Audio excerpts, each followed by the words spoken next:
Hello, and welcome to the Voices of CMS Podcast. I am Adi, and I will be your host today. Joining me is a very special guest, Professor Kathleen Smith. Kathleen did her undergraduate at the University of Toronto, Scarbrough. Then she did her master's and PhD in pure mathematics at the University of Toronto St. George under Professor Lisa Jeffery and Professor Yael Karshon. Kathleen is one of the most wholesome, caring, and passionate professors I ever came across at UTSC.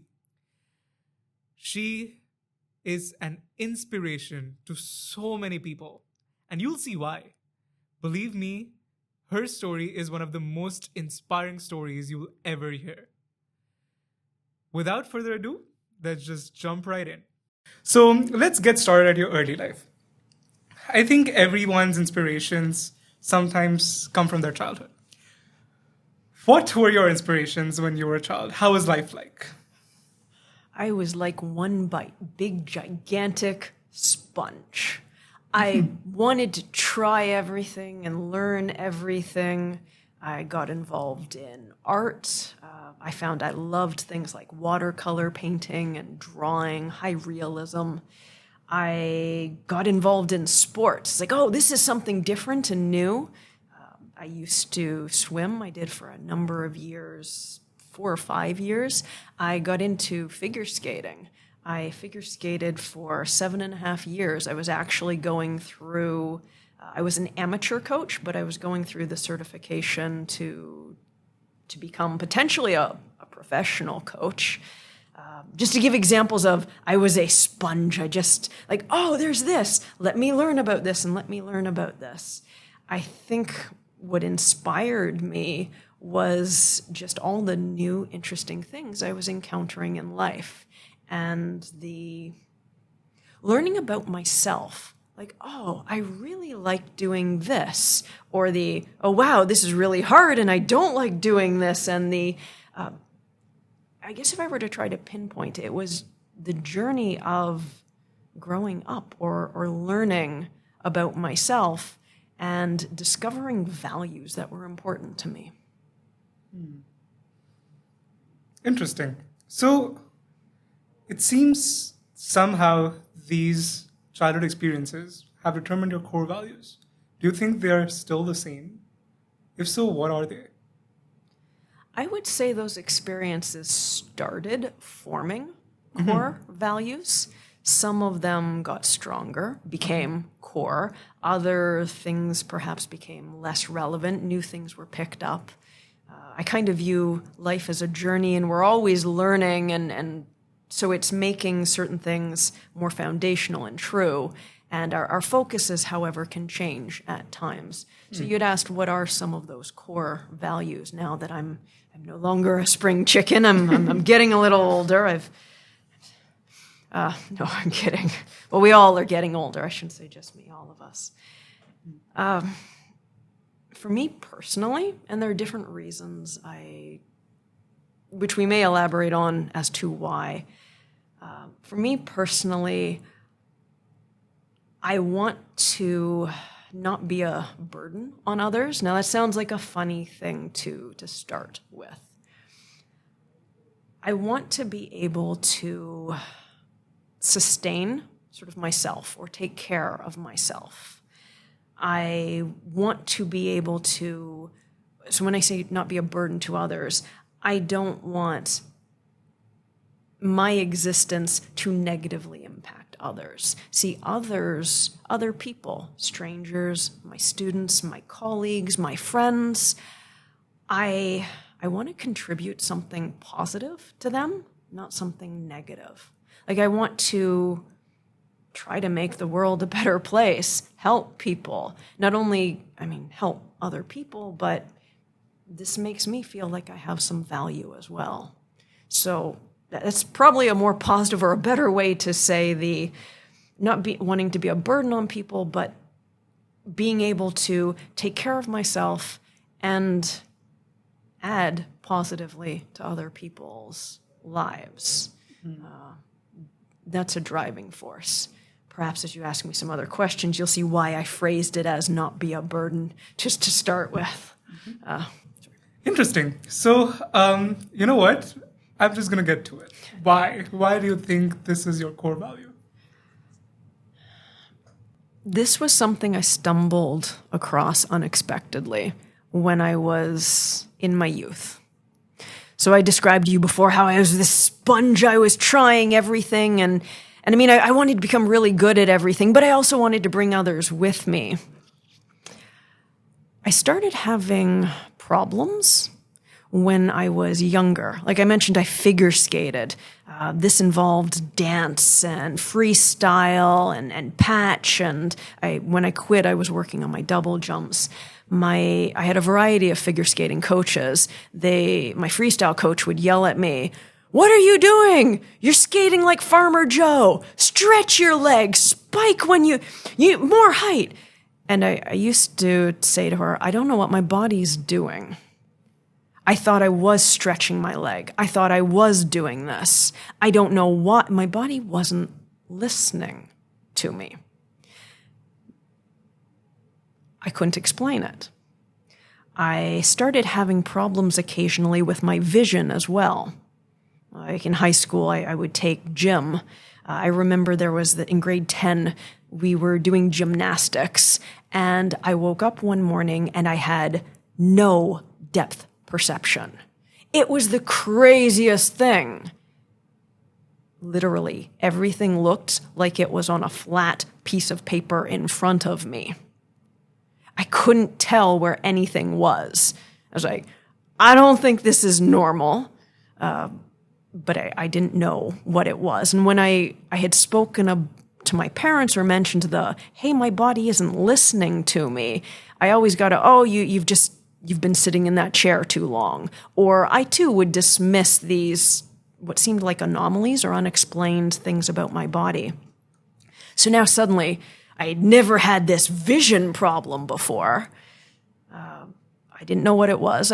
My friends would actually take me by the arm and lead me from class to class in high school because I couldn't navigate it myself. This is how bad it lasted for a couple or a few days.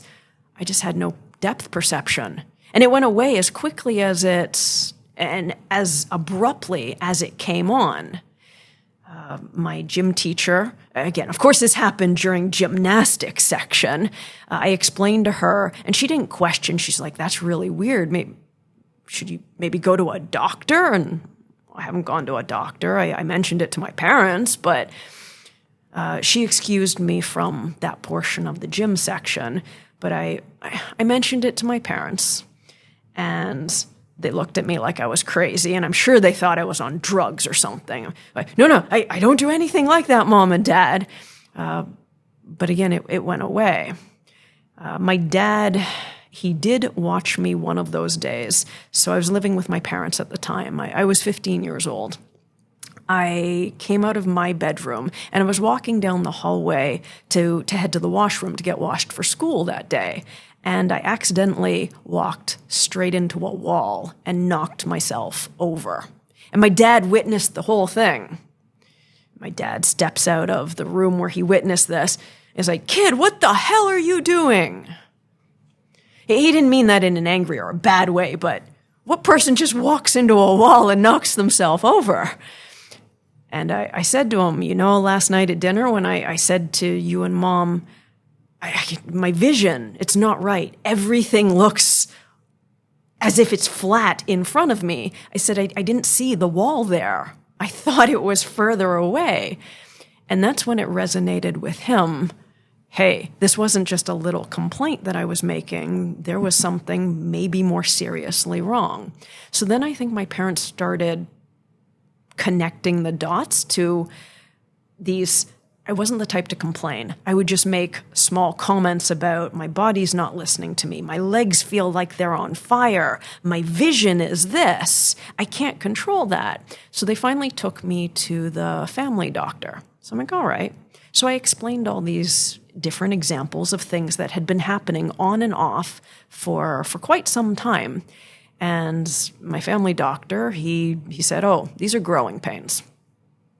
And I looked at him confused. I'm like, all right, well, You're the medical professional. It's growing pains. And I thought to myself, I don't know any of my friends who have said stuff like this or experienced these things, but okay, well, I'll grow out of it. Let's just keep doing this stuff. The thing is, these problems kept happening. They'd come, they'd go. Sometimes to walk, it felt like I'd have to shove my legs through a brick wall. Like there's nothing there, but it's as if there's something invisible resisting my legs. I'm like, this isn't normal, but okay. I started really wondering about, well, what's wrong with me? Or is something wrong with me? Or fast forward. So I had these problems on and off for a long time. They'd come, they'd go. Week after my 17th birthday, went to bed, everything was fine. Wake up in the morning, I couldn't move my legs very well. I was like, oh no, okay, the problems are coming back. So it was very hard to walk around. Now, something was different this time. As the days continued, I started to have more problems. Never had so I've had problems with my vision or my hearing or movement or sensations, and they were always of the type like a light switch, on and off. They'd just come, and then they'd just go. There wasn't worsening or improvement. It was like a light switch. This time, okay, so wake up, okay, go, great, problems again. They were getting worse as the days continued. By the end of the week, it was within 7 days, I was a quadriplegic. I could, from the neck down, I could move my neck and head. My hearing was okay, my speech was okay, my vision was okay, but I was a vegetable. I was taken to the doctor before I had reached this vegetable state, but I was like an awkward Frankenstein. And the same family doctor who told me growing pains. And I explained to him, hey, these problems I'd spoken of before, they continued. Sometimes they changed. There were new problems, like things with my hearing and stuff like this. And he had said, he gave me a diagnosis of what he thought was Guillain-Barré syndrome. Now, there was a student doctor in the room as well, and the student doctor was shaking his head, and he didn't say anything, but he very visibly didn't agree with what my doctor at the time, or my family doctor, was saying. He sent me to a neurologist and the hospital for some further tests. This happened very quickly. Again, I was becoming increasingly more like a vegetable as the days went on. By the time I got to see the neurologist, which was only a couple days later, I was a vegetable. And the doctor asked me a lot of questions, and I went through sort of this, well, I had these and this and blah, blah, blah, and here's the progression of things. And he was very poker-faced, and as if he wasn't letting anything on. He didn't seem surprised, he didn't seem bothered. He just had very pointed questions, of which I answered to the best of my ability, all of those. And he sent me for a battery of tests. Now, I had just turned 17. You can imagine you're kind of freaking out at I can't move anything except my head. Why is this happening, and is it going to go away? And of course, my parents were just as freaked out or worried. They wanted answers. They actually seemed more upset than I did. But he sent me for all of these tests, and before he sent them to me, he says they're all going to come back negative, is what he expects. So, of course, me being reflective, like, why are you going to send me for them if they're negative? I realize now he was ruling out. He had an idea or a suspicion of what I had, and he needed to rule things out. So he sent me for blood work and x-rays and an ultrasound, an MRI of my head, my brain and my whole spine, a myelogram. So spinal tap, they'll take fluid from your spinal column and they inject a dye, and then they have a camera which live goes over everything. They were looking for something like a growth or a tumor, these sorts of things. And I had none of those. He didn't think I had that. After all these tests came back, I wouldn't say they all came back negative. The spinal fluid tested high for a certain protein, and he was extremely surprised by the MRI. And he said, he didn't expect this, not at my age.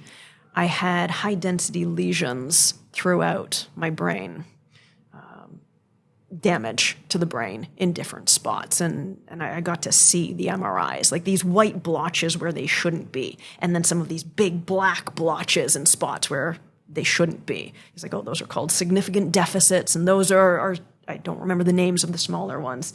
He says, I didn't expect this. He goes, but this doesn't mean anything. He sat my parents and myself down. Well, I was already sitting.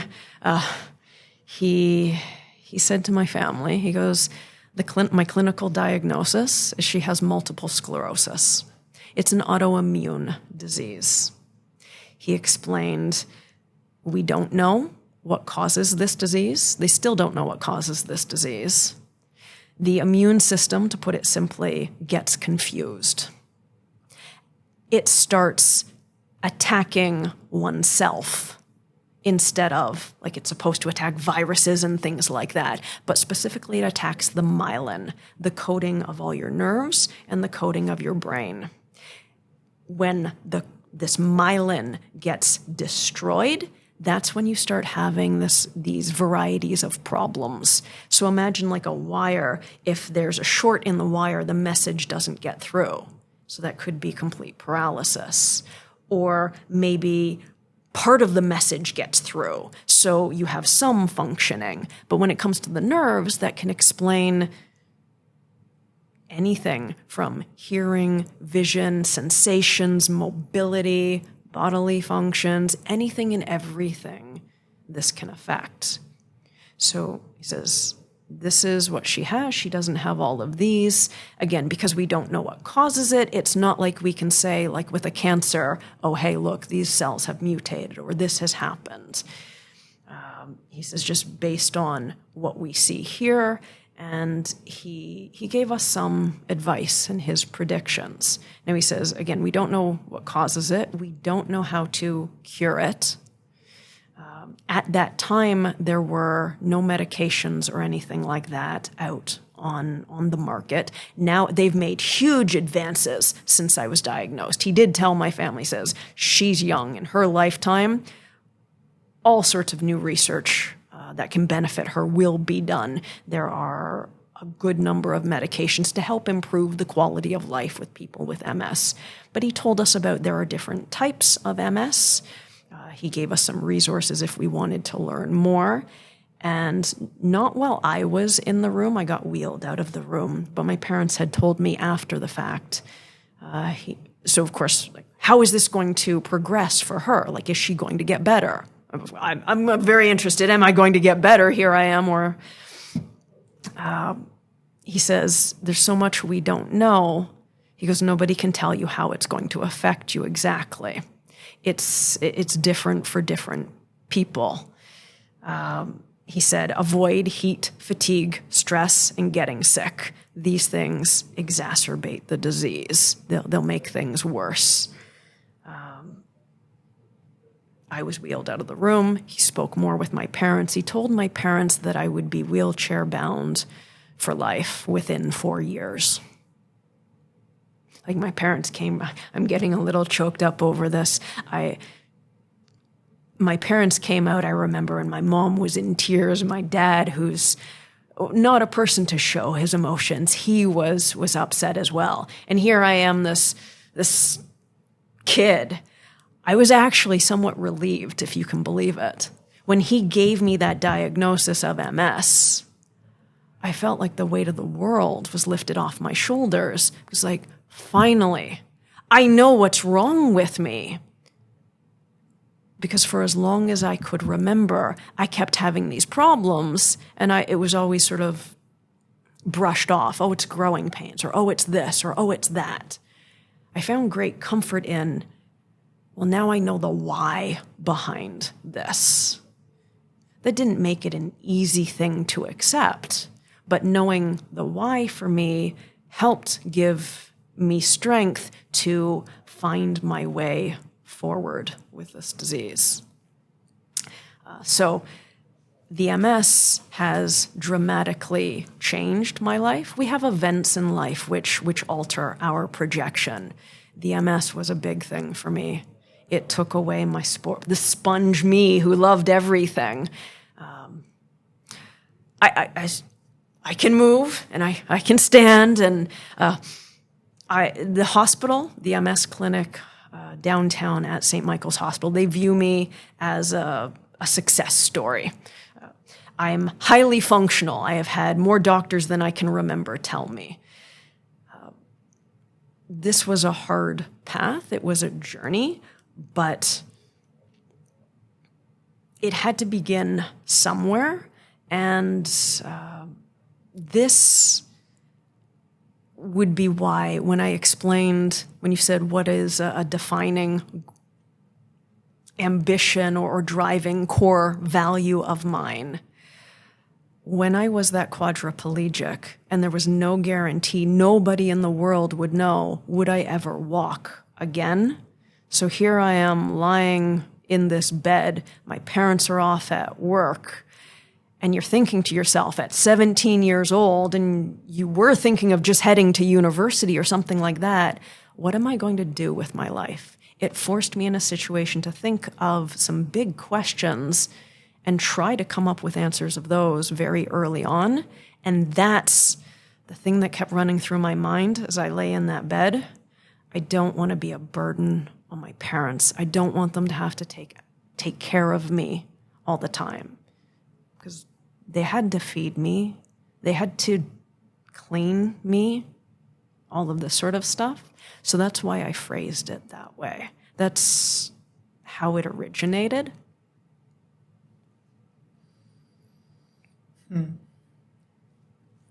I don't have words to react to this.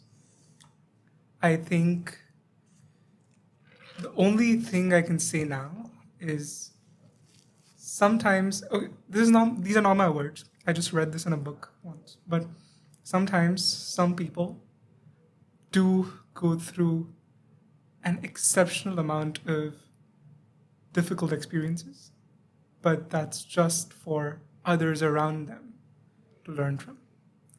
And I think what I want to express here is gratitude about you being a success story. That amount of resilience that you've built through this, I think, manifests in a lot of ways in the resilience you foster in your students now. In the most difficult of times, you always seem to have some way of inspiring us. I know delta epsilon proofs might not be the same comparison, but I remember this instance from COVID. I personally was going through a difficult time. And sometimes it's just our perspective which blocks us. But at that point, I just needed to hear this. But I was learning A37. This is a course at UTSC, which is Calculus 2.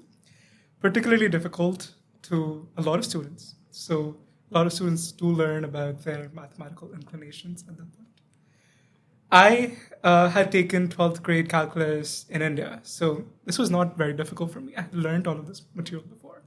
But it's just that the circumstances were challenging, and it affects your performance, and emotionally drains you out. And at that point, right before the final exam, you said something like, the limit of time as it tends to infinity, everything in life is going to be okay. And I think no other instructor that I know can come up with such analogies that not only translate to life, but also to circumstances that are so far away from mathematics. And this exceptional ability to put in those words things that people want to hear can only come from a perspective of so much more maturity. And I think I personally am grateful for that. Now, that does not mean your life has been easy. Nobody's life has been easy. Trouble finds all of us. It's just about when and how many times. Exactly. But I think what your perspective is today is very different, or has grown so much more from what it was when you were lying in that bed. Mm-hmm. I want to hear about that story. What in your life has inspired you to be the guiding light for so many other students? Why teaching? Why inspiration? What is your philosophy behind mathematics even? Well, if I may step back one moment, our experiences in life, they do help shape us and affect our path forward. The MS taught me many, many lessons. It taught me to appreciate the small things a lot more. I don't think it was just the MS. I think part of how I'm stepping back, I handled the MS well. It was one, because I was damn stubborn. It's I want to try to make it to university and I want to do these things. And okay, so I have this set of given info. Hands don't work very well. This doesn't work, but this is my end goal. How can I find my way around this? But I think I had opportunities before then. You don't have to wait for the bad things to happen to teach you stuff. We can always be learning. I mean, all my sports, I think they helped. The injuries, the setbacks.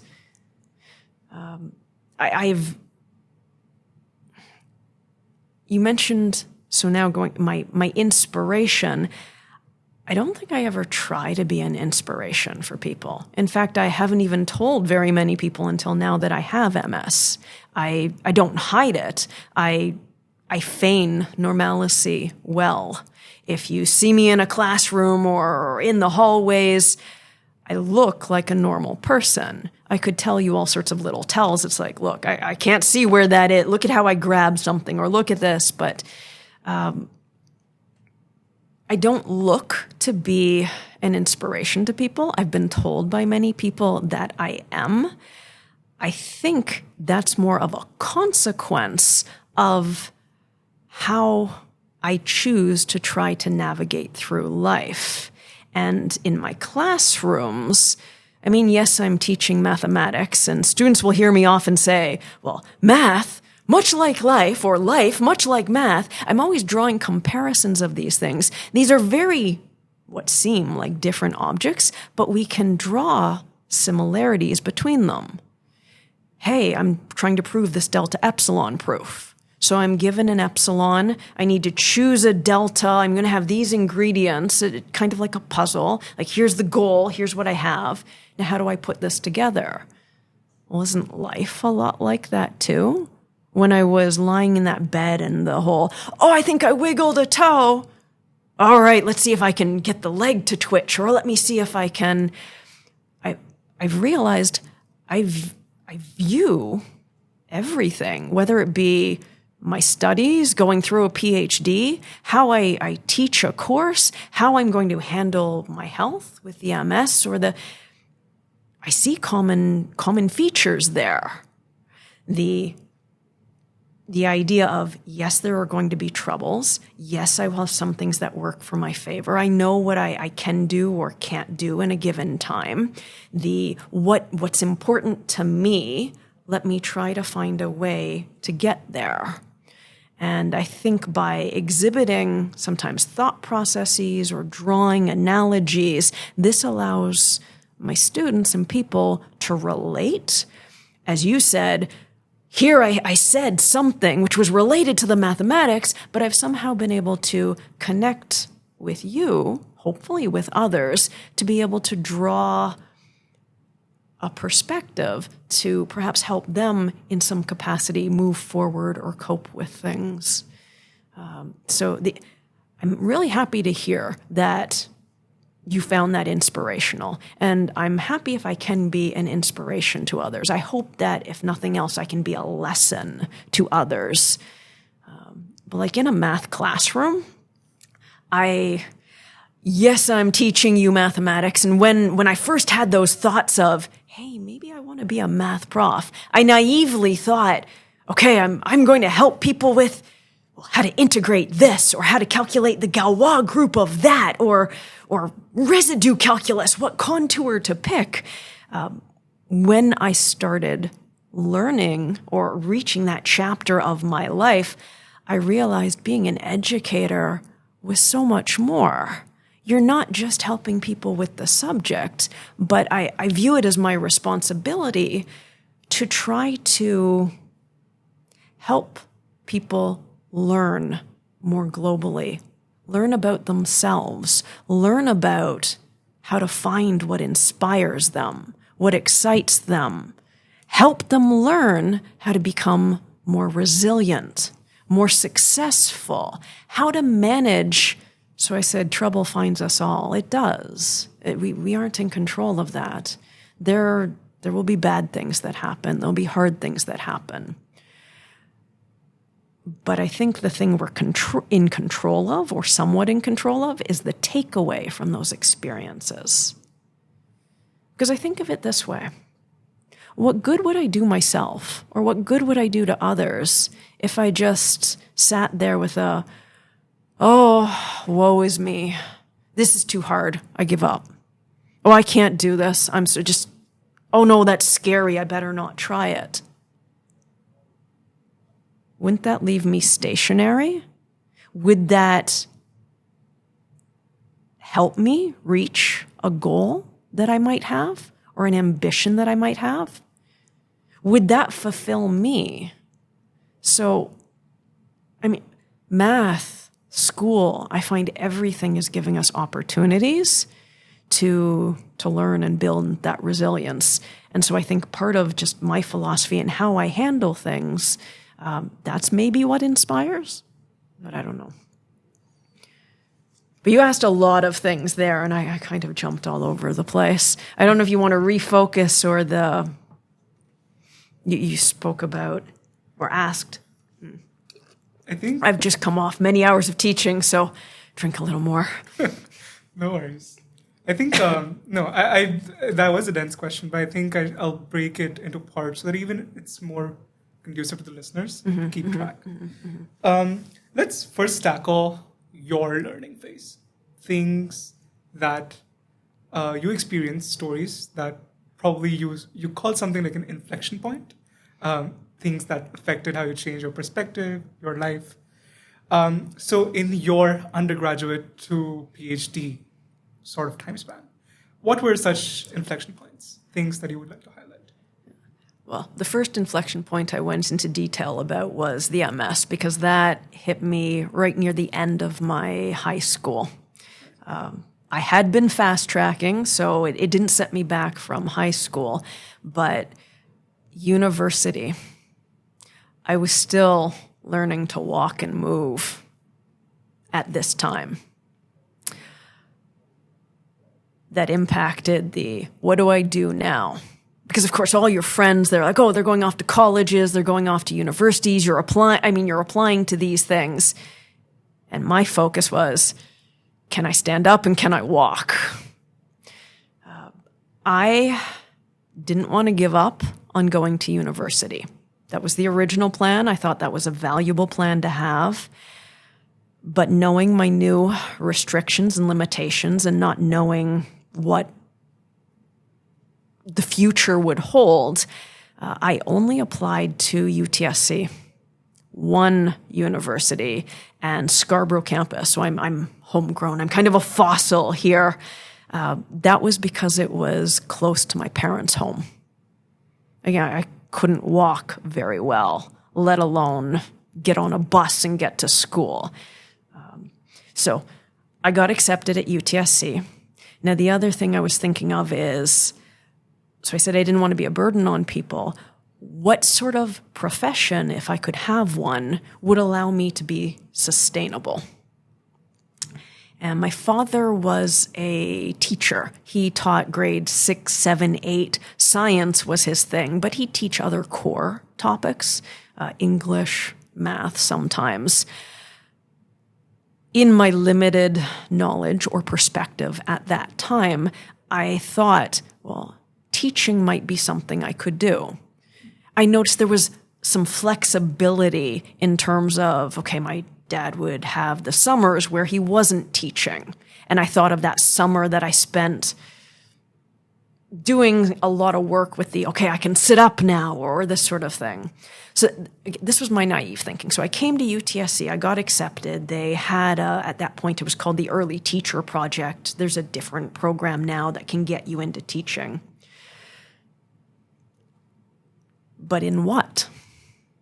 So from high school, I used to get all the art and the studio art awards and the English awards. But that wasn't what I wanted to get into. I loved the sciences, especially chemistry. So I came to university thinking, well, maybe I could be a high school chemistry teacher.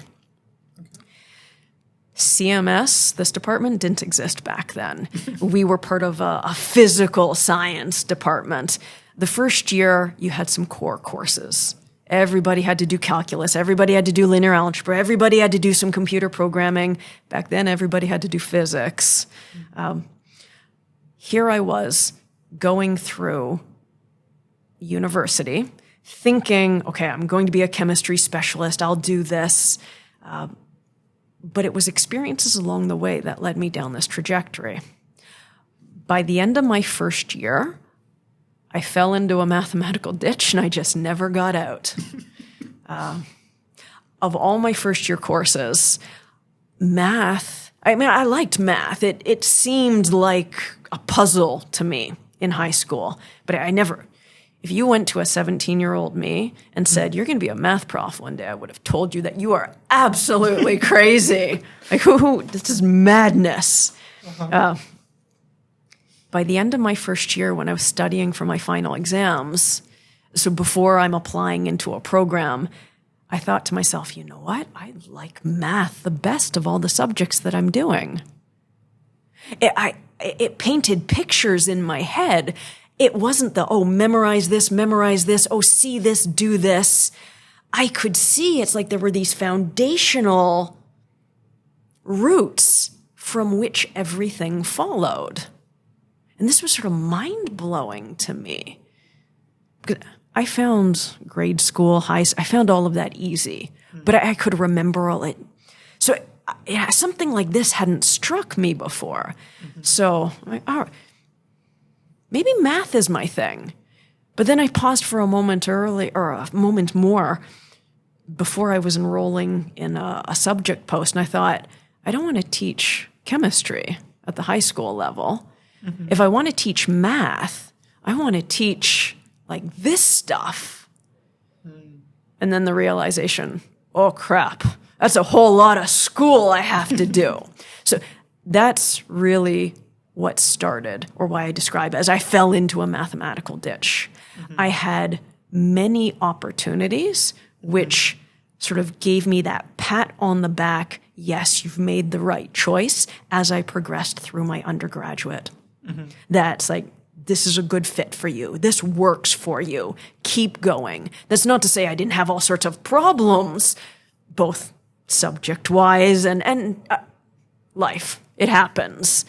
But to give examples of what helped me to continue through mathematics and give me that confidence that I'm doing the right thing. I mean, I am heading forward. I'm not at a standstill and I'm not going backwards. I began TAing as an undergraduate in my second year, and that felt terrifying and phenomenal at the same time. I had got a call from the math associate chair that summer after my first year, asked me if I would consider TAing. Long story short, I decided to give it a try. Partly, this was a test run of, hey, I think I want to teach. Can I actually physically do this with the MS? I also still have a huge fear of public speaking. I don't like talking in front of people. Once I know you, once you feel like family, then we're good. But I got to get over the fear, right? So let me try this here at TA. This also deepened my understanding of things that I thought I already understood. So it checked all the boxes. This was a big thing to give me that confidence and to propel me further forward in my journey in pursuit of mathematics. And as I went on, just the material, things which I'm like, I didn't know this could be math. It just kept adding and adding and adding in a very overall positive way. But that was my undergraduate. And of course, with that whole, I think I want to teach university math, this had to continue into graduate studies. Before we continue on that, I just want to, as a PSA, Kathleen, can we expect to get a call from you for a TA-ship?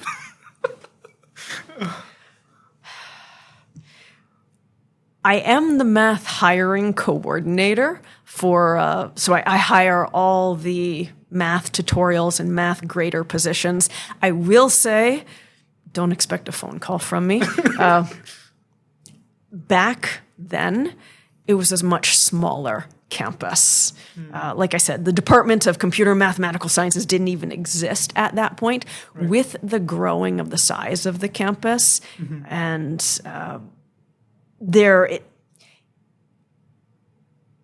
it has, this is a double-edged sword. It has, in a sense, lost a little bit of a personal touch. It has become, it's like, oh, there's this union rule and this union rule and this union rule. And so when I'm hiring, it's like, okay, I have to abide by these things, page 1, these page 2, these. I don't want it to lose the human connection. A lot of people come and talk to me in person or send me emails, or I will say to some of my students, I'll just pull them aside in office hours. It's like, you know what? Have you considered TAing? I think this would be a great opportunity for you and a huge benefit to those around you. So that's kind of, I won't call you up, but I do sometimes whisper a sweet, hey, you should apply to TAing. I think this would be good for you. No, definitely. I think your TAs are also really reflective of your passion for teaching. I had one such TA. I don't know if I should name him or not. It was Kevin. And he was teaching me linear algebra. Right? And this was also during the pandemic. Basically, the university had not yet figured out how to deal with the pandemic. And I was taking this course, and I had quizzes. All the tutorials had quizzes in them, and for some reason, they were not aligned with the Indian Standard Time. I was in India back then. So I had to choose between a tutorial at 1 a.m. or a tutorial at 4 a.m. And Kevin's was at 4 a.m. And I was like, I'm not a good late sleeper. I'm more of an early riser, so I'd rather wake up at 4 a.m. than stay up till 1 a.m. And honestly, I'm so glad I did that. I think just that passion for teaching linear algebra reflected so well in Kevin that even if it was 4 a.m., it just inspired me to keep on looking into the subject. I went way beyond what the course required me to do. I got amazing grades as an outcome, not that I was aiming for it. But it just made so much more sense to me. When you start describing mathematics as a pleasure, as a pursuit of understanding knowledge, not just getting that grade, I think you start to really put in the work as a consequence and not as a requirement. And once that happens, it's like a feel-good productivity, which is happening. But it makes your understanding so much better. So I, after that, continued in computer science and basically have not taken math courses since then. But I think just because I deepened my understanding of calculus and linear algebra back in my first and second years. Today, when I do machine learning, it just makes intuitive sense to me. So I think that is a really nice testament to what your TAs should be like. And I think that passion, when you say you pull aside students, it is reflecting in you as a mentor, as a teacher as well. So thank you for that. Continuing to your grad school story. So you said you wanted to do chemistry, then inflected into mathematics. And now you have a certain passion for it, I'm assuming, by the fourth year. You wanted to teach, so grad school was the path to go. What decisions did you consider at that point? Well, you know how in the beginning you asked me about sort of core values, and I made a comment about things can change over time. They evolve over time. So the original decision of, oh, hey, I think I like math, and I want to teach math, but at this level, carving out master's PhD. By the time I finished my undergraduate, I loved math. I took a whole bunch of cross-listed and even got special permission to take graduate courses as my undergraduate electives.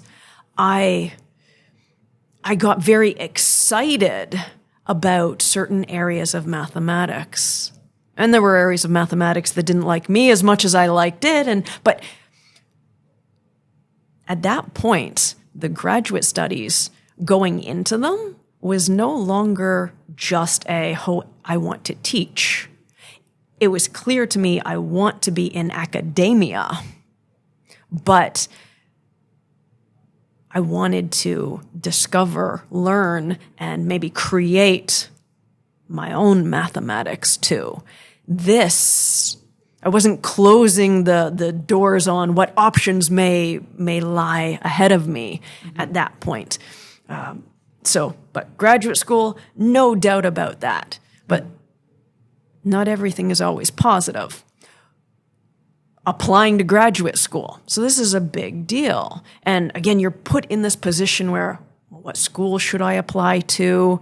Oh, well, maybe I'll have to leave the country, or there are all sorts of other considerations which can impact what you should do and your success in that situation or not. I again applied to only one school. This is what a lot of people like. This is not the thing to do. It's like, oh, you did it from high school to undergrad, but that was for health reasons. You know what? For health reasons, but not solely health reasons this time, I applied to one school, and that was just UofT again. Now, I had taken a number of courses on the St. George campus. You're allowed to do that. You're allowed to take courses across any of the campuses. So I had some experience with the St. George campus and courses down there.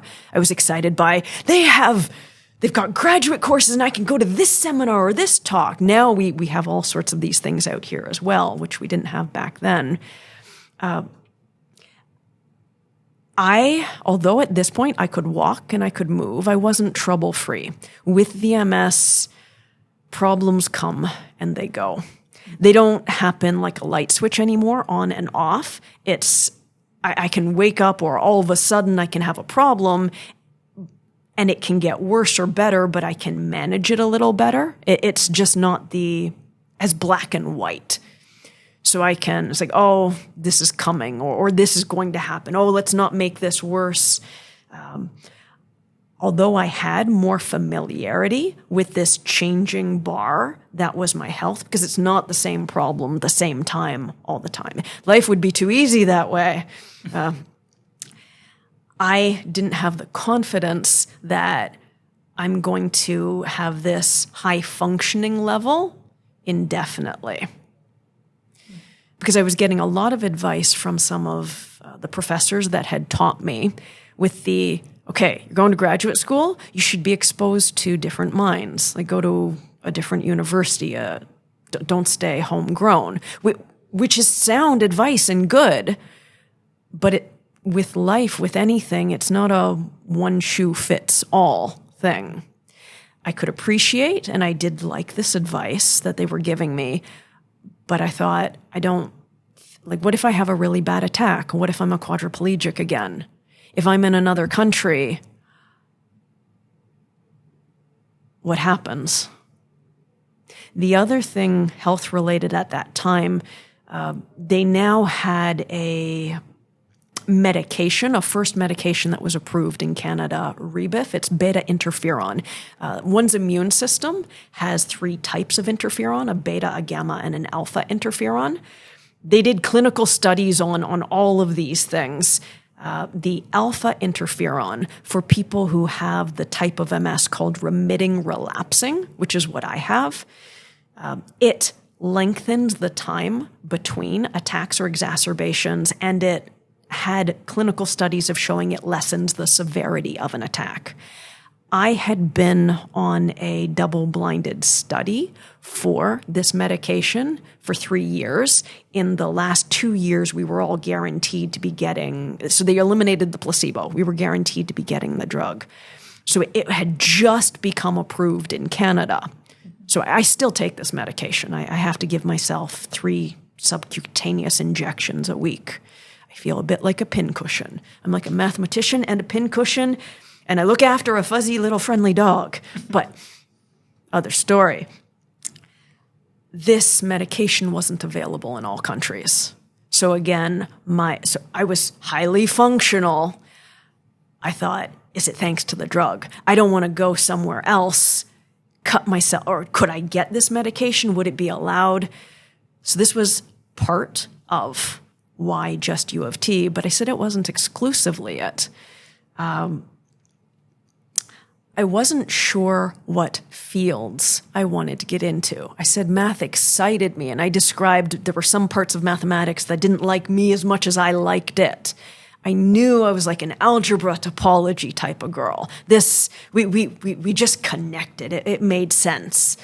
Analysis, I loved analysis. It just didn't love me back. I had to work so much harder for it.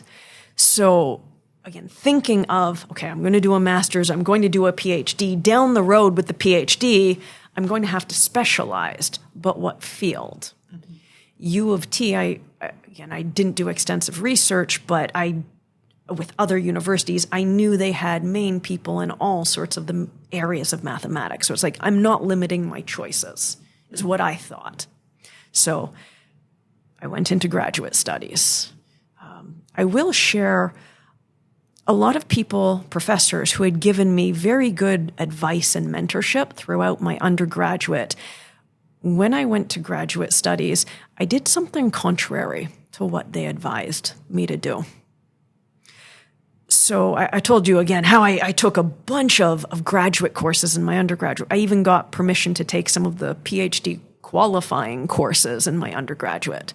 That was thanks to my first-year calculus professor who called me up, Paul Selick, Professor Paul Selick. He really helped throughout my studies. He called me up as in my undergraduate, I see you're taking these courses. No, don't take that course. Take like a harder version downtown, or no, don't take this instead. At the moment, I thought it was creepy, but again, I could have the perspective and the appreciation. This is somebody who knows more than me, and he knows this is the trajectory I want to head. I followed his advice, and this would be how I took these graduate courses as an undergraduate. It wasn't just the me signing up. I was mentored sort of into them, and I did well in them. Because of this, a lot of people, it's like, why waste your time with a master's degree? I heard this from most of the professors that knew me. Don't waste your time. Because I did do my undergraduate part-time and my graduate studies because of my health and the fluctuating of how well I was functioning. I did a master's degree first. I made that decision, and I made it with confidence, and I would not change it because I didn't know what field I wanted to head into at that time. I thought the master's degree will give me more time to explore and sort of test the waters. I took a bunch of analysis type courses, and I strengthened what I thought I was weak in. And well, go figure, I did turn out being an algebra topology type of girl anyway, something I knew anyways. But my master's degree is my favorite degree. It gave me confidence again. You've heard me speak of confidence many times. We are sometimes, maybe most of the time, our worst enemies. What we say to ourselves or this sort of stuff. For me, part of moving forward, both in mathematics or in life in general, I need to have a certain amount of confidence to be able to push myself forward or to be able to try something which is really hard or really scary. It doesn't mean I have to have total confidence, like I am going to go kill that. I don't think I've ever had that, but I need a certain level of confidence to try. The master's degree gave me clarity and confidence. So now, finishing masters, professors, and even more professors now, go to a different school for your PhD. Be exposed to a different... to make you think outside your box, to strengthen you. Again, all good intentions, but that's where I reflect on these things to try to make the best decision to move forward. And I again made a decision that was against a lot of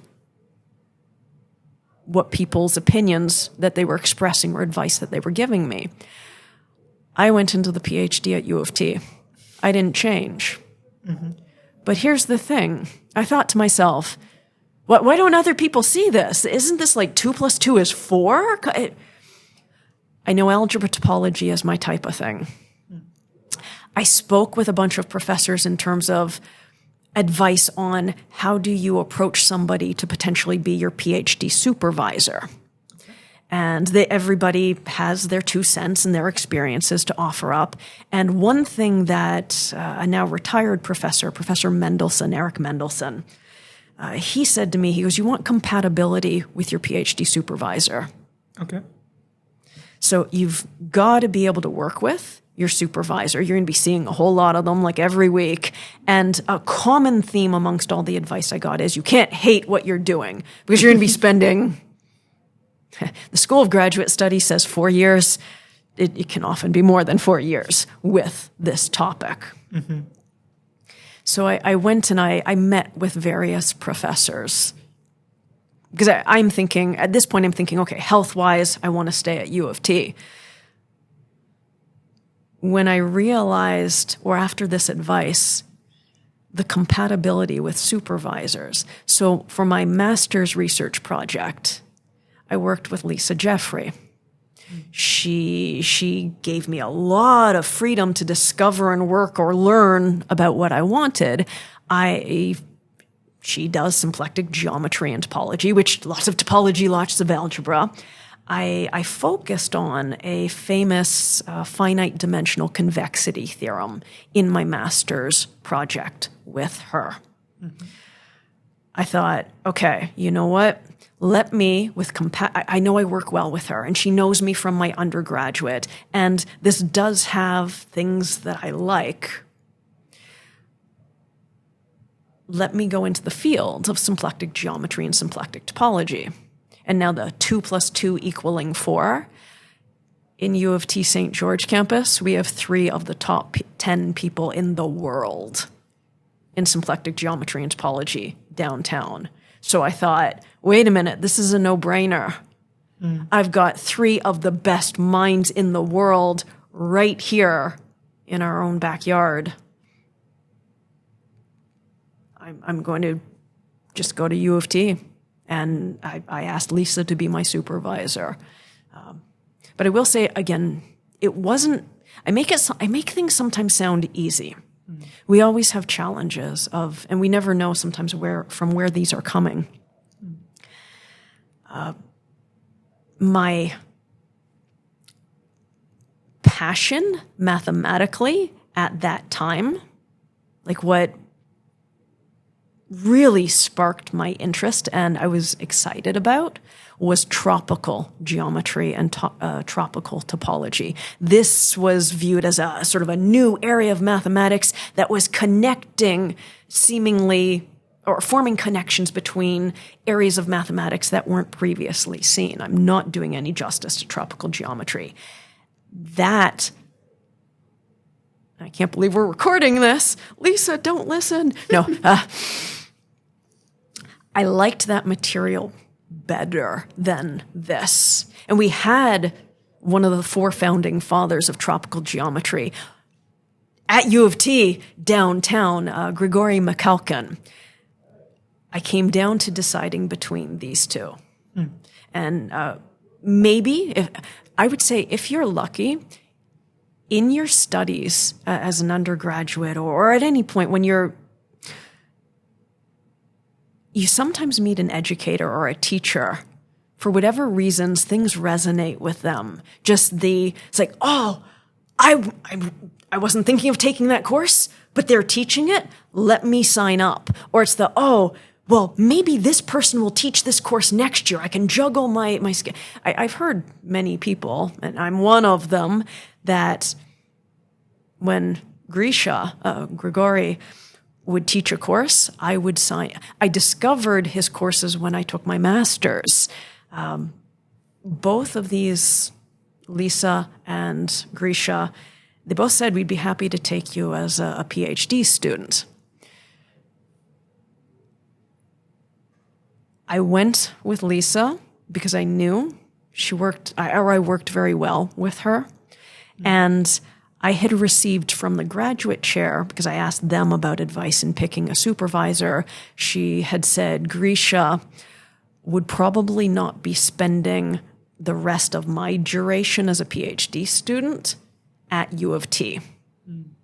Because tropical geometry was something that was sort of just, for lack of better wording, being discovered at that time. There were a bunch of people in Switzerland. He'd want to go and work with those other founding fathers. And that's when I thought, okay, with my health and the medication, and I don't know if I could just up and go to Switzerland. And I didn't think I was confident enough to. I don't know if I could remotely or something. we didn't have the pandemic back then.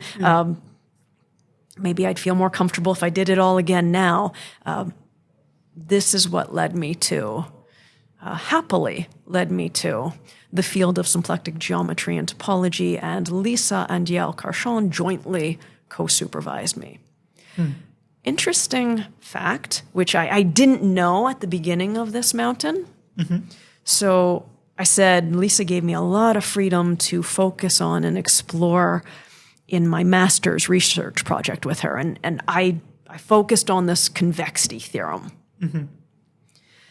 This finite dimensional convexity theorem, it was discovered simultaneously and independently in the early 80s by 2 mathematicians, Sir Michael Atiyah and Guillemin Sternenberg. Sir Michael Atiyah is Lisa Jeffery's PhD supervisor. Suleiman, it's been a long day. I'm getting tongue-tied. Professor Sternenberg is the PhD supervisor of Yael Karshon. And my PhD thesis, I developed an infinite dimensional convexity theorem analog of this finite dimensional case. So I'm kind of like the great-grandchild, mathematical great-grandchild of... time gives you a new perspective on things. No regrets there. I think I luckily, fortunately, made all sorts of good decisions. But again, not without troubles along the way to try to paint a realistic picture. But graduate studies, there you go. Thank you so much. That was actually very insightful. So I am basically spending my last 1 week doing the same thing that you did back then. I'm finding avenues for PhD supervisors across NA, across Europe, wherever my interests align. And I've been reading about this one professor who I have a meeting with tomorrow. and she is researching analogies. My interests are CS education, so I'm interested in teaching computer science, and I've been involved a lot with Brian, did a lot of literature reviews and research and all of that. But I think this idea of analogies was something that was new to me, that I did not come across in literature yet. But it is so powerful. And I think in this case, what is happening is there's this theory about domains of analogies. You're drawing from one domain to explain another domain better. What I think the value of this podcast is the domain of professors' lives, and we are drawing from that for our own lives.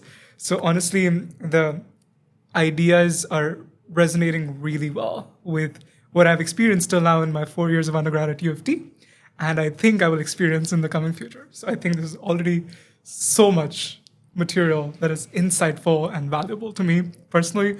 I don't know about the audience. Of course, I hope that they're in a similar situation or similar boat as me, but I value this conversation a lot already. So thank you for that. Okay, I think we can come to the end of the podcast. I think the last segment I wanted to cover is your current teaching and your current philosophy towards students. We covered a lot of ground in terms of how inspiration and analogies to life seep into mathematics, and that somehow is also, you think, your responsibility to educate students about. But in terms of mathematics, I've come across two courses that I found particularly difficult or challenging. Not in a bad way, but the perspective around them or the attitudes that other students have had greatly influence the attitudes the newer students have. And I think I want to kind of defend those courses now that I look back at them in retrospect, because having a better attitude towards them would have promoted me to learn better in them. One of them, I think, let's address that at least, is A37. That's one course which every CMS student has to take at some point in their career or term at UTSC. And it is infamously the most challenging first-year course people do. And it's a determining factor for post. That is what the attitude is, or the perspective is in the community. I felt I learned a lot about it during the pandemic. And as I told you, some of the material I already knew. But for students that are taking this for the first time, we've heard about these chatters online or in person that the teaching seems inspirational, the attitude during the class is amazing, but when students start receiving their grades for examinations, they're quite disappointed. Again, as I said, it's a challenging course for sure, but students start complaining about it being harsh, the exams being difficult. I think I want to give you an opportunity to speak to those students who are going to take the course in the future and how they should build their perspective towards this course so that they don't miss out on the learning opportunity. Well, thank you for asking this question. I can offer up some words. I think I understand exactly to what you refer here.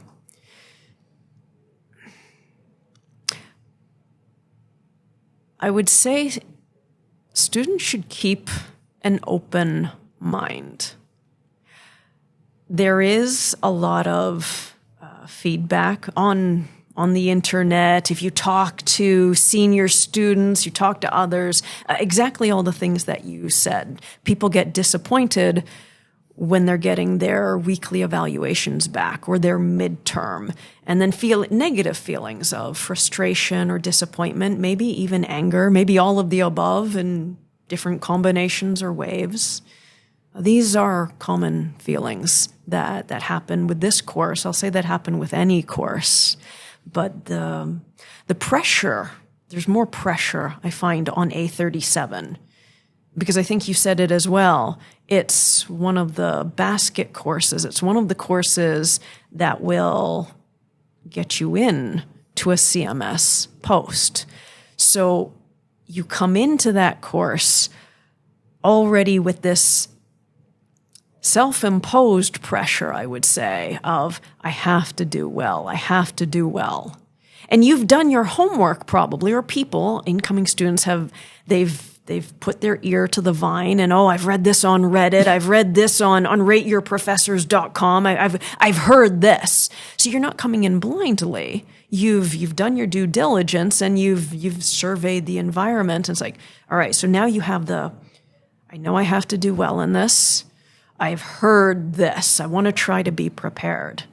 And so now why am I saying keep an open mind, but I have more to add to this?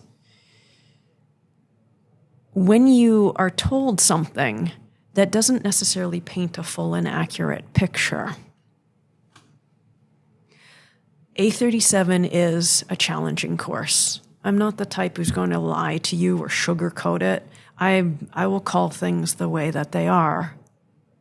Myself, my TAs, our whole teaching team, we want every single person in that room to be successful, to be happy. I don't sit there at home, how can I create an evil exam question? How could I?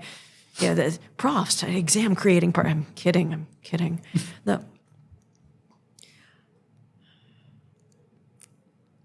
What you put into a course, what you learn, this affects what you get out of it. More specifically, how one is graded. So let me say, this course, for those that don't know, I would say it's half proof, half computation. In the language of calculus, single variable calculus. You're learning how to compute integrals and things like that, but you've got the mathematical rigor behind everything. There are no black boxes. You prove, you derive everything. You look at sequences and series. Some things are more proof heavy, some are more computation heavy. But I would say as a whole, it's about a half-half split. You've got people coming into the course with a different background.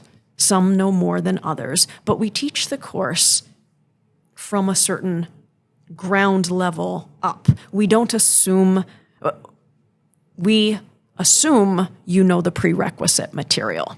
A31, MAT A31, Calculus 1, and MAT, or it's a cross-listed course, CSC A67. That's what we assume you know.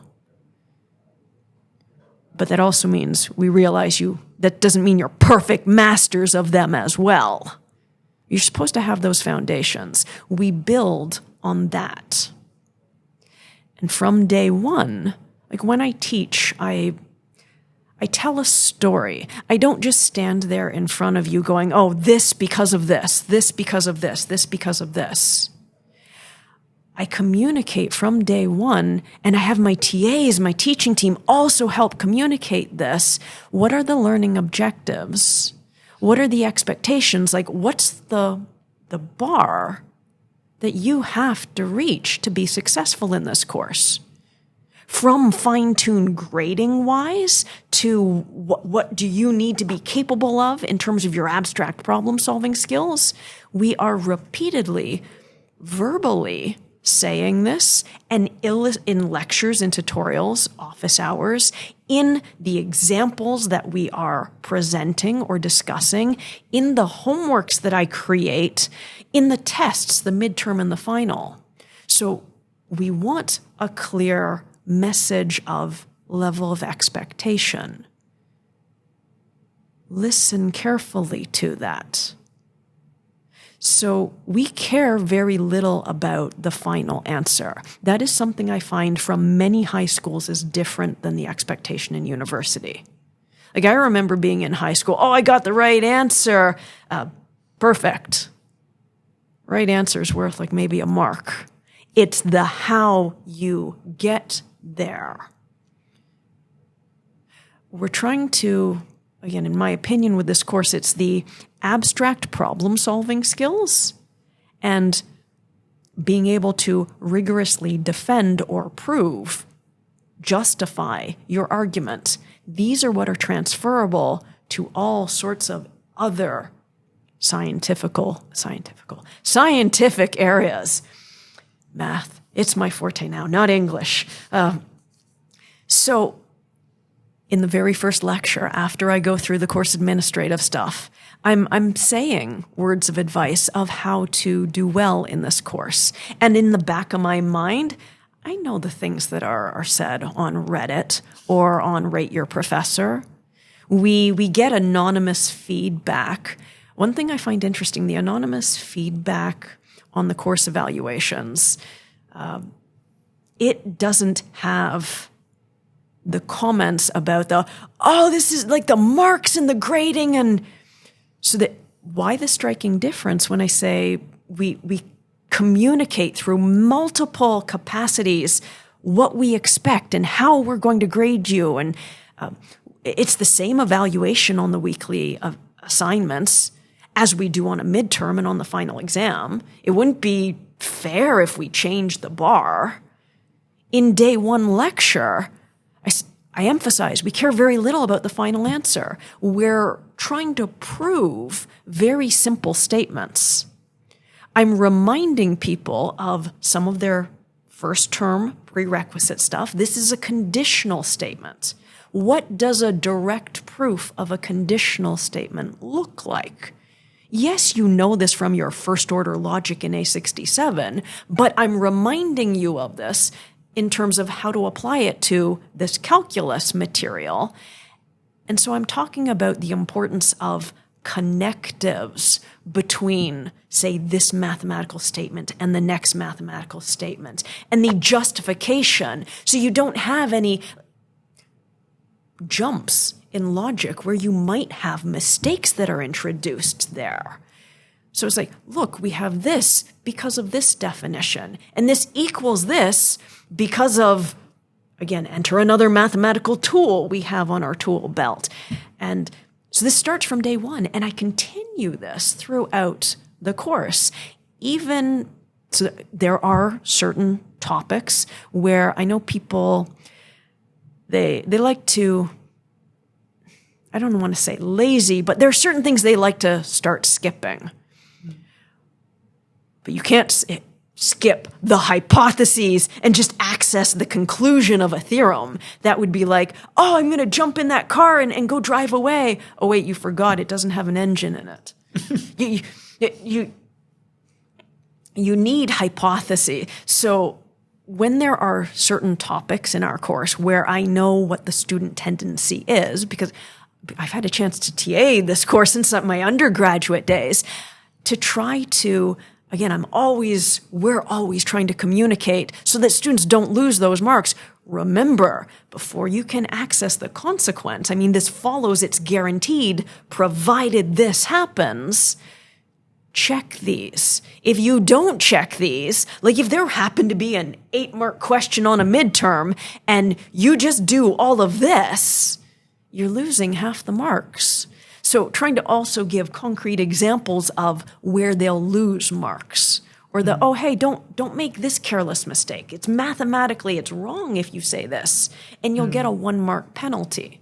So we try to be avid advocators, very vocal about this is the expectation, this is what you need to do.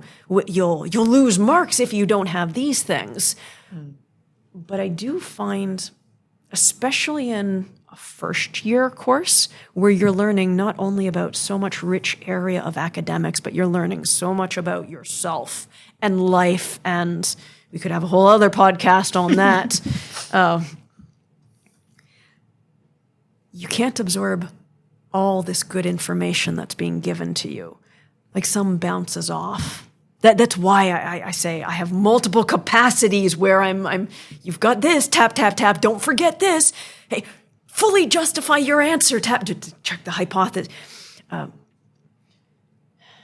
People will forget. People are humans. They will make mistakes.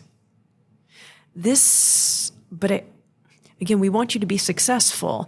In the grading scheme, I have weekly evaluations for this course. I know you're going to forget things. I know I told you in that first lecture way too much information for you to retain all of it. you're going to stumble at times. But if you're going to stumble, I don't want that to sink your whole ship, right? So honestly, sometimes in life, we learn best after we're stung a little, right?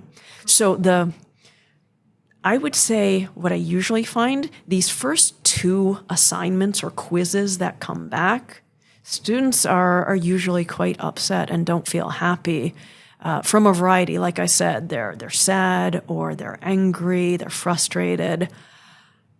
Nobody likes not getting a good mark or not getting what they think they should get. Mm-hmm.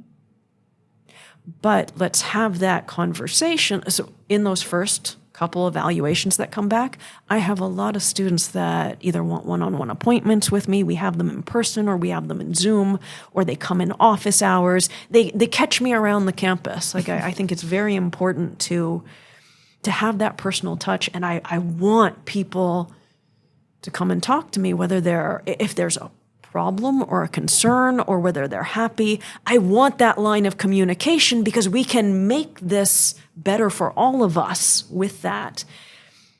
Those first couple assignments that come back, there's a lot of, what am I missing? You kind of have blinders on. And I will very happily sit down and you know how in class we needed this justification? We said that. Like, yeah, I remember you said that. And, like if you don't have this, do you see what could go wrong?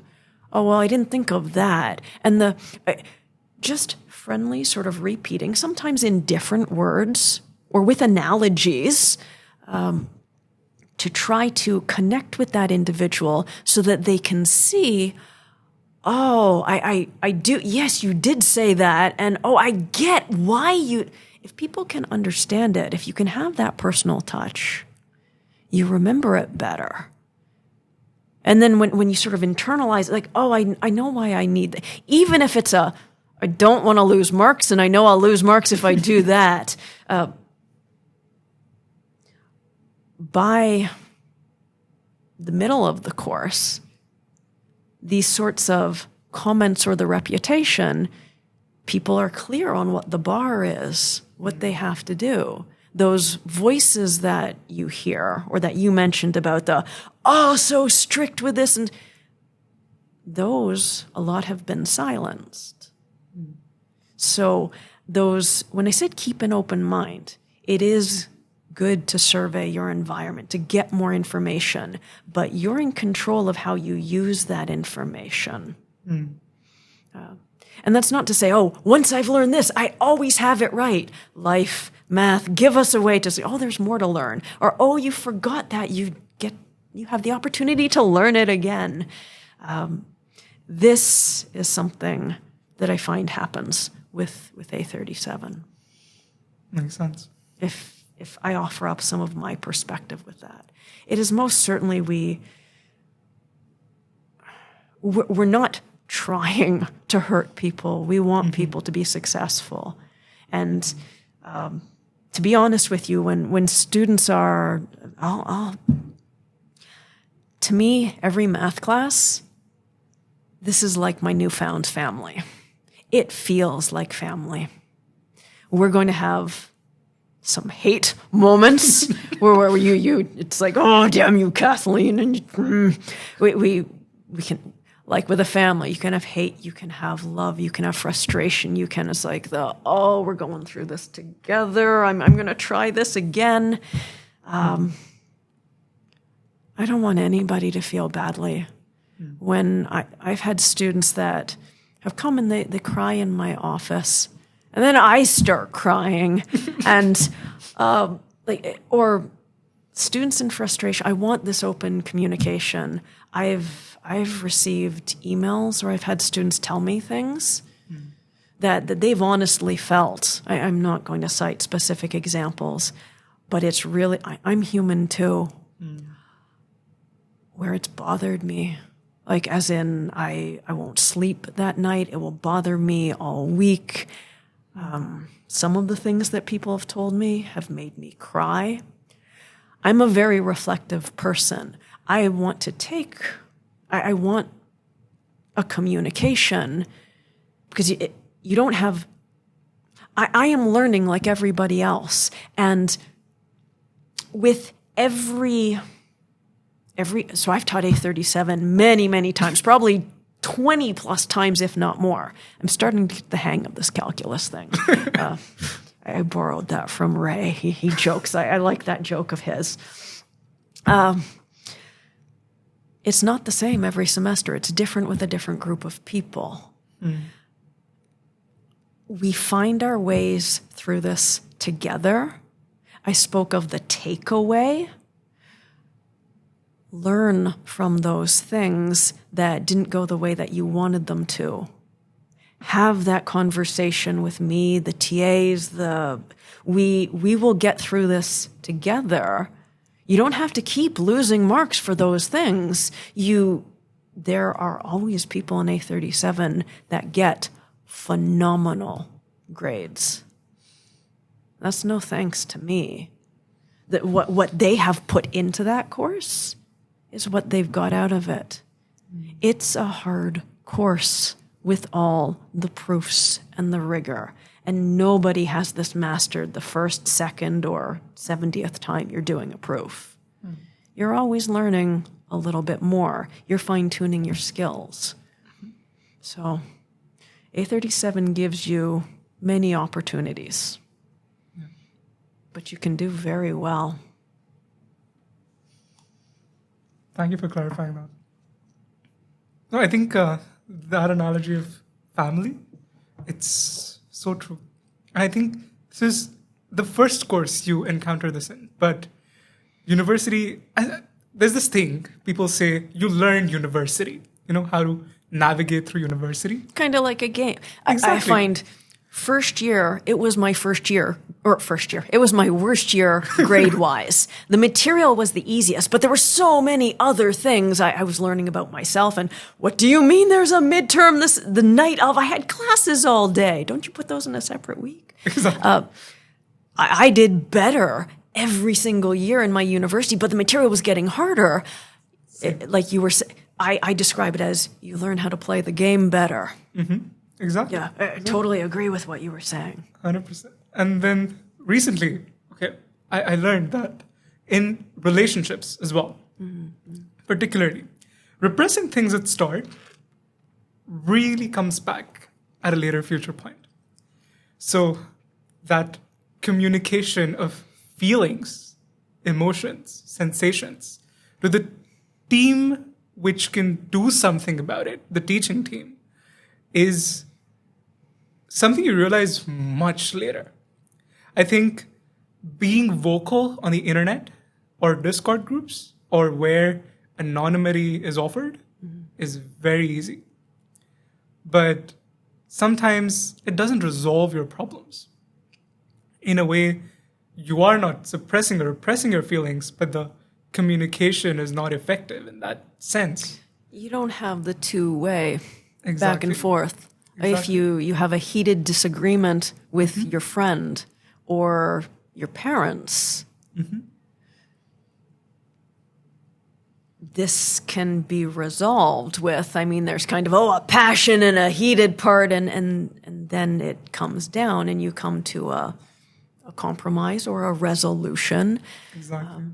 One thing I was really surprised by with university?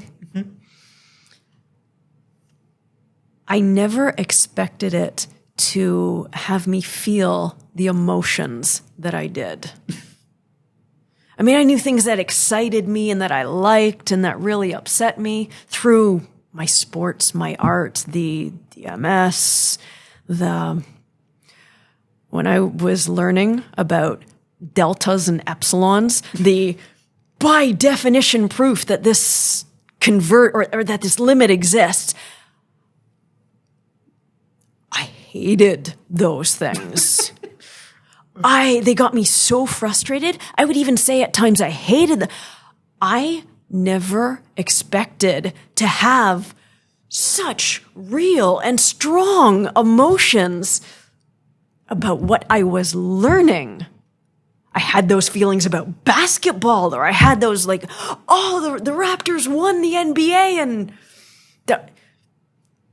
But when I was in university, which I didn't expect to have those strong, passionate, and they could be negative or they could be positive, and it was sort of a plethora of them. I didn't expect to have those. But at the same time, no disrespect to deltas and epsilons. And I like, man, my TA and my prof, they make it look so easy. Why can't I do it? And why does epsilon over 2 work so much? But not for me.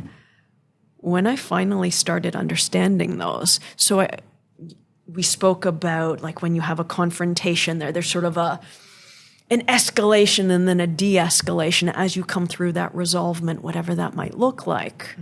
When I started finally those delta epsilons making sense, when I understood them, and that doesn't come as a spectator, that came through trials and tribulations and losing marks, which inspired me to work more because I didn't want to lose more marks. I finally, there was at one point, it's like, wait, I think I get these. I got this right. Let me try another one. When I finally understood them, and I remember the day, I used to take over my mom's kitchen table. I should have known I was destined for math at that point. So first year me. Table, I'm walking around the kitchen, literally, like, oh, yes. My dad walked by. Kid, who won? What game's on?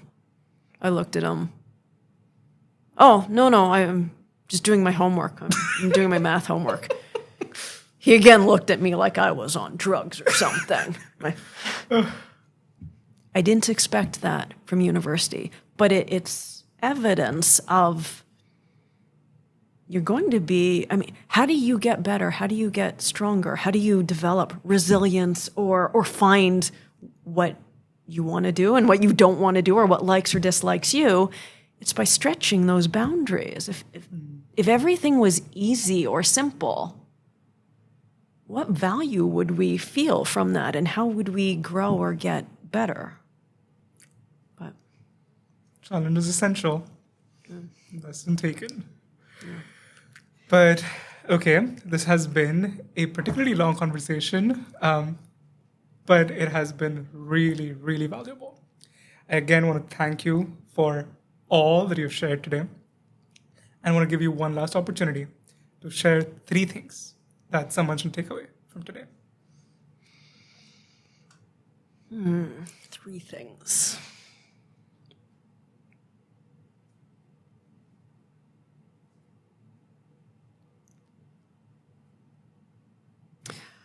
One thing,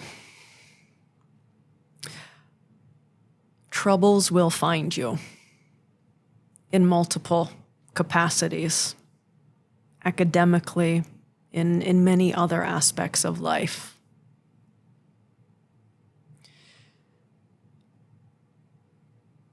There are positive things that one can extract from those. I think it's the takeaway. So like from today, when I spoke of the MS, or I spoke of stories with some of the mathematics, both of my own or my students. When you encounter this trouble that jumps in your path,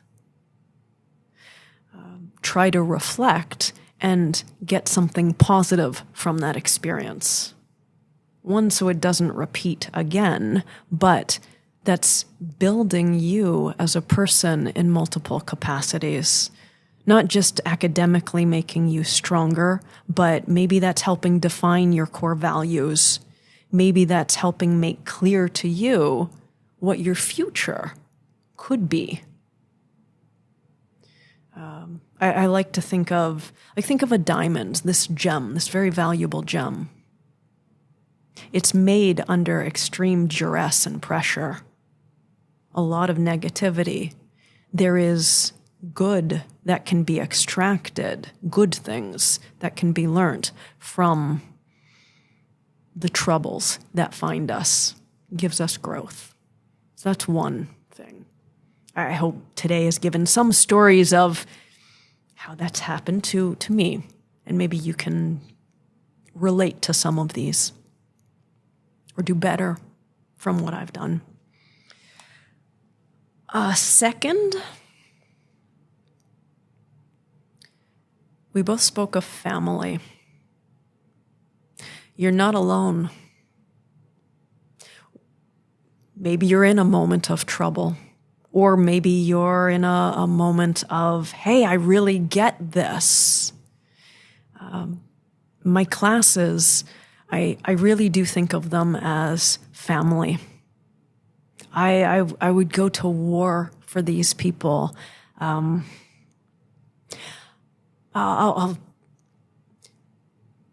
not alone. If you are having troubles, reach out. They can help support you. If you're doing well, think of how, or whenever you're doing, think of how it could impact others. Maybe you could help others. Maybe they're going through a time of need, or maybe you can all do better together. I like to think of it as we're family, where we're not alone in our journeys, our emotional, academic, and otherwise in university.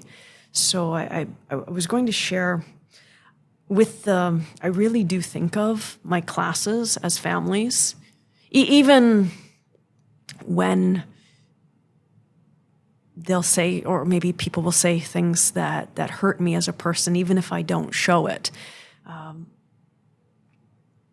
My students are what inspire me to keep going. I've pulled more all-nighters as a faculty member than I ever did as a student. Don't pull all-nighters. They're not good for you. Don't. But when I come into a class, it's like you guys give me life. I draw so much. I see your hard work, and I appreciate that you're there. And the family, I hope there's inspiration and things going back and forth between us. My mother, she passed away a number of years ago. I don't think I've ever told anybody this before, but my dad said to me, this was about a year after she had passed away. She passed away unexpectedly. Apparently, when my mother was dying, in her last day or so, she was talking to my dad, who was by her side, and she was really concerned about me. She was worried about, she's like, Kathleen, she doesn't have family. Like, I wasn't married. I didn't have children or anything like that. She's going to be alone. Like, she was really, really concerned. And my dad, he reassured her. And this made sense to her. This brought peace to her. And he was true. And what he said was true. And I didn't even realize that he knew this. He told her, "What are you talking about? Kathleen doesn't have family. Her little dog, Firefly, this is her family, and her students, her classes, they are her family." I didn't realize he knew that. So when I said, you're not alone, you have a family. You feel like my family. Some of you, maybe I haven't met you yet, but I will say we, as a university, as a department, my colleagues, we care very, very much. And it's a team, the TAs, the students. So you're not alone in whatever you may be going through. If you'd like to reach out or just have a shoulder to lean on, you've got family.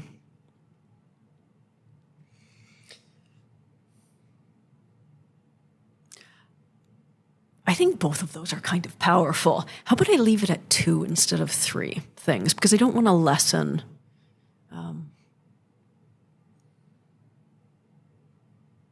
I want to say this on the behalf of so many international students that come to UTSC, or even those domestic students that move away from home. University is the first time we experience the real world. And I did not get this in the first year. I got it in the second year, sure, because of the pandemic. But the change is real. The change in taking care of yourself, you being responsible to take care of yourself, it's hard. It's really hard. And no matter what happens, we face the consequences for it. For me, it was so fortunate that I got an amazing set of roommates that I connected with, and they became my safety net. So many initial nights where I was not able to handle myself, I used to just go and sit with them and talk to them. Who were these people? These were people that I met in university that I talked to, university friends. And later on, those primal voids got filled. But what about the secondary voids? What about feelings that come up after reflection? What about growth? What about things that I did not have to deal with, but they were important in the longer term? I found professors. Let alone, I found faculty and staff. Staff who supported me in ways I couldn't have even imagined in my first year. Taught me things about managing life. So I cannot agree more with the fact that you said our department is a family. Our university is a family. And to all of those who are planning to come here soon, know that you're not alone. Genuinely, you have so many systems of support. You just need to reach out. Go ahead. Talk to them. Communication is the only necessary thing. And when you do reach out, the reason they are going to be receptive is because they went through this once. They know what you're feeling. And on that note, I would like to bring us to an end, to an amazing session. I think the topics we touched today were very vast in their nature, very diverse, and we touched a bunch of dimensions of life. I think in all those regards, you have given us some value which we wouldn't have gotten otherwise. Thank you so much for your time, Kathleen. It means a lot to us. And for those who have stuck around to listen to this podcast for so long, we appreciate you. Without you, this podcast wouldn't have happened. So thank you again, and I will see you in the next episode of Voices of CMS. Stay tuned.